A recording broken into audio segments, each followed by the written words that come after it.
Electric vehicles में सबसे important section क्या है, मोटर या फिर बैटरी। लेकिन मोटर इसलिए ज़्यादा इम्पोर्टेंट है क्योंकि यदि मोटर ज़्यादा एफिशिएंट नहीं होगी तो बैटरी ज़्यादा कंज्यूम करेगी और हमें हमारे इलेक्ट्रिक व्हीकल की अच्छी परफॉर्मेंस नहीं मिल पाएगी। तो हम न्यू इलेक्ट्रिक व्हीकल खरीदते हैं तो हमें यह जानना भी जरूरी है कि इसमें कौन सी मोटर लगी हुई है, क्योंकि ऐसा भी हो सकता है कंपनियां अपने प्रॉफिट के चक्कर में कोई सस्ती मोटर उसमें डाल दे जो ज़्यादा दिन टिक ही ना पाए। और कुछ लोग अलग से अपनी गाड़ियों को मॉडिफाई करके इलेक्ट्रिक में कन्वर्ट करते हैं, तो वहां पर भी मोटर का सही से सिलेक्शन होना बहुत ज्यादा इंपॉर्टेंट होता है। तो आज के टाइम में जो सबसे मोस्ट पॉपुलर मोटर है इलेक्ट्रिक व्हीकल्स में, उसकी बात हम यहाँ पर करने वाले हैं और साथ में कौन सी मोटर कौन से व्हीकल के लिए एकदम परफेक्ट है।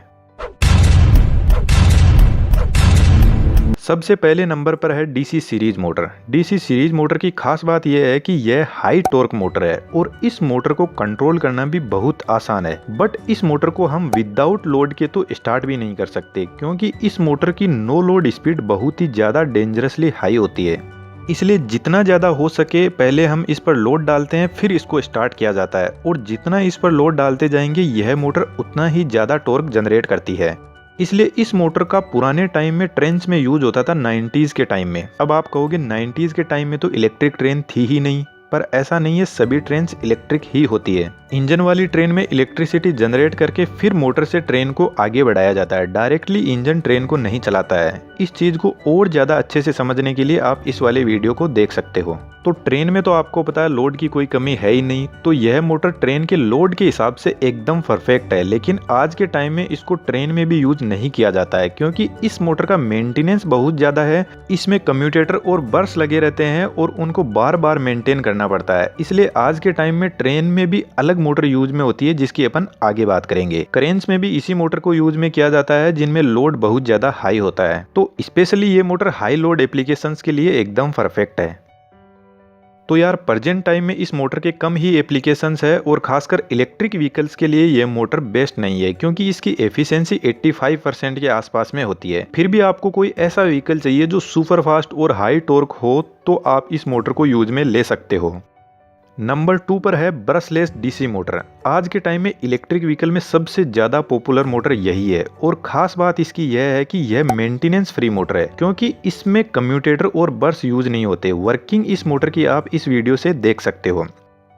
यह मोटर अपने कंट्रोलर के बिना नहीं चल सकती, क्योंकि जो कम्यूटेटर का काम करता है यहाँ पर वह इसका इलेक्ट्रॉनिक कंट्रोलर ही करता है। एफिशिएंसी इस मोटर की बहुत ही शानदार है, 95 से 98% एफिशिएंसी होती है इसकी, और यह भी एक परमानेंट मैग्नेट वाली मोटर है। और इतनी एफिशिएंसी के साथ में ये हाई स्पीड मोटर भी है और हाई टॉर्क मोटर भी है। ड्रोन के अंदर इसको ही काम में लिया जाता है और ड्रोन की मोटर की स्पीड तो बहुत ज्यादा हाई होती है। इस मोटर की डिजाइनिंग हाई पावर डेंसिटी के हिसाब से की गई है, इसलिए इसकी जो ट्रैक्शन कंट्रोल कैरेक्टरिस्टिक है, जैसे हाई टॉर्क और हाई स्पीड, उनके अकॉर्डिंग यह इलेक्ट्रिक व्हीकल्स के लिए एकदम परफेक्ट है। जैसे जो इस टाइप के व्हीकल होते हैं, जो 2 व्हीलर्स जिनकी पावर परफॉर्मेंस कोई ज्यादा नहीं होती है, लगभग 3 किलोवाट से कम की होती है, उन व्हीकल्स के लिए BLDC मोटर एकदम परफेक्ट है। और मार्केट में जितने भी 2 व्हीलर्स और इस टाइप के जो रिक्शा है, उनमें इसी BLDC मोटर को काम में लिया जाता है आज के टाइम में। पर यहाँ पर ये 2 टाइप की होती है, क्योंकि व्हीकल्स की अलग अलग डिमांड होती है। 2 व्हीलर में लगभग इस मोटर को टायर में ही सेट कर दिया जाता है और जो बाइक का टायर होता है वह इसके रोटर का काम करता है और रिम के अंदर इसका स्टेटर होता है। तो इस टाइप की मोटर को out runner type BLDC motor कहते हैं, यानी मोटर का जो बाहर का पार्ट है वही रोटेट कर रहा है। और इसी टाइप का मैकेनिज्म जो ड्रोन की मोटर होती है उसमें काम में लिया जाता है। ड्रोन की मोटर को आप पास से देखोगे तो आपको ऐसा लगेगा जैसे पूरी मोटर ही घूम रही है।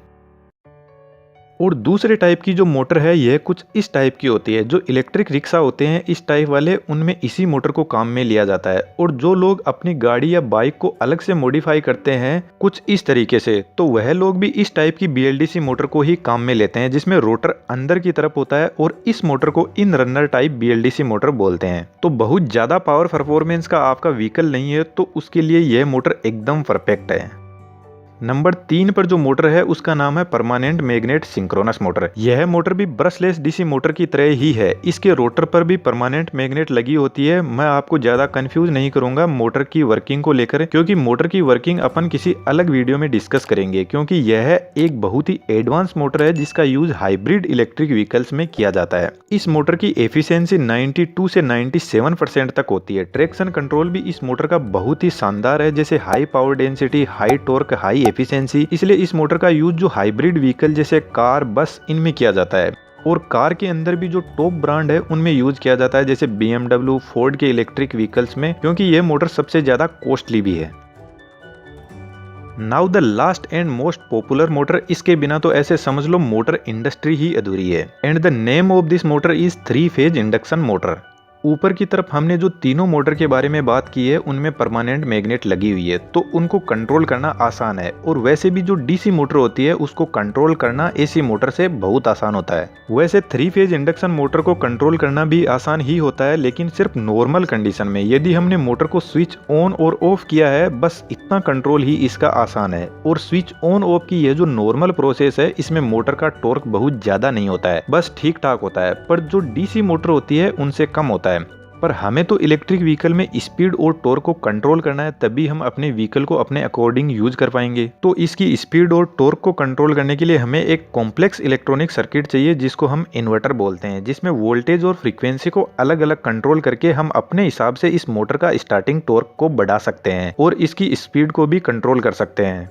3 फेज इंडक्शन मोटर की एफिशिएंसी 92 से 95% तक होती है। टेस्ला अपनी कार में इसी मोटर को यूज में लेता है। महिंद्रा, टाटा यह भी अपनी गाड़ियों और बसेज में इसी मोटर को यूज करने की प्लानिंग बना रहे हैं। इसके अलावा इंडियन रेलवे भी आज के टाइम में 3 फेज इंडक्शन मोटर को ही यूज में ले रहे हैं। कुछ 2 व्हीलर कंपनी जैसे TVS मोटर भी इसी मोटर को यूज में लेते हुए अपना स्कूटर लॉन्च कर रही है। अब यार इंडक्शन मोटर इतनी पॉपुलर क्यों है, उसके पीछे सबसे बड़ा रीजन है कि ये कंस्ट्रक्शन वाइज और वर्किंग वाइज बहुत ही स्ट्रॉन्ग मोटर है। ज़्यादा कॉस्टली भी नहीं होती है और कोई भी इन्वायरमेंटल कंडीशन के हिसाब से एकदम परफेक्ट है। आपके घर में भी यदि कोई इंडक्शन मोटर है तो हो सकता है कि 20 से 25 साल पुरानी मोटर आपके घर में अभी भी वर्किंग कंडीशन में आपको मिल जाएगी। और इसकी पॉपुलैरिटी को और अच्छे से समझने के लिए इस वीडियो को आप देख सकते हो। तो अभी तक मैंने जितनी भी ऊपर आपको मोटर बताई, ये सभी की सभी मोटरें रीजनरेटिव ब्रेकिंग में भी इफेक्टिव है। यानी जब हमारी कार ढलान में चल रही होती है तो मोटर पावर जनरेट करके वापस बैटरी में स्टोर करती जाएगी। तो इलेक्ट्रिक व्हीकल्स में यह रीजनरेटिव ब्रेकिंग मोटर्स का एक बहुत ही बेस्ट बेनिफिट है। अब यहाँ पर आपके लिए एक क्वेश्चन है, सिंगल फेज इंडक्शन मोटर और 3 फेज इंडक्शन मोटर में से कौन सी मोटर सेल्फ स्टार्टिंग होती है? तो यह थी कुछ पॉपुलर इलेक्ट्रिक मोटर्स जो आज के टाइम में इलेक्ट्रिक व्हीकल्स में सबसे ज़्यादा यूज में हो रही है, क्योंकि इनकी एफिशिएंसी बहुत ज़्यादा हाई है। और इसके अलावा आपको कोई डाउट है तो आप कमेंट बॉक्स में पूछ सकते हो और चैनल पर विजिट कर सकते हो ऐसे ही और इंटरेस्टिंग वीडियोज़ के लिए। तो वीडियो अच्छा लगा तो वीडियो को लाइक और चैनल को सब्सक्राइब जरूर कीजिएगा। Thank you.